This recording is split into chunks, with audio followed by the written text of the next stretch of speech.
Emma Hoole and I'm the Pagan Federation Advocacy Officer and Regional Coordinator for Lincolnshire.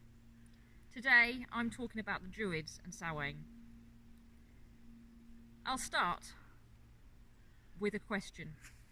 What is Samhain? The ancient Celts celebrated the new year at Samhain, and it was a time that the animals were moved from summer to winter grazing and the gods were petitioned to protect the animals and feedstuffs.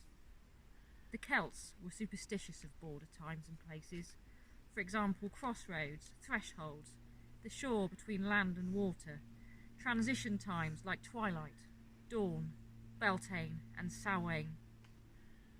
At Samhain, time lost all meaning and the dead walked among the living. It was a time of ghosts, demons and witches. Winter was thought of as the season of ghosts, and Samhain is the night of their release from the underworld. Bonfires were lit to keep evil spirits away. The flames of old had to be extinguished and ceremonially relit by Druids. To the Celts, Samhain had three distinct elements. It was an important fire festival. It was the time that animals were brought in and some selected for slaughter or breeding. And it was the last day of the year, a time of suspicion and fear. Today's Halloween activities, of dressing up as scary beings, stem from the Celtic Samhain activities where people wore ugly masks and disguises to confuse the spirits and stop the dead identifying people they didn't like in life. Apples marked the end of the final harvest of summer. All the apples had to be picked before the day's feasting began. It was believed that on Samhain, the Púca, Irish evil fairies, spat on any unharvested apples to make them inedible. For some, a plate of food was left as an offering of hospitality to their ancestors. Others held a traditional dumb supper. My own family has our own take on a dumb supper. It's not really a dumb supper, as I have children who find silence absolutely impossible.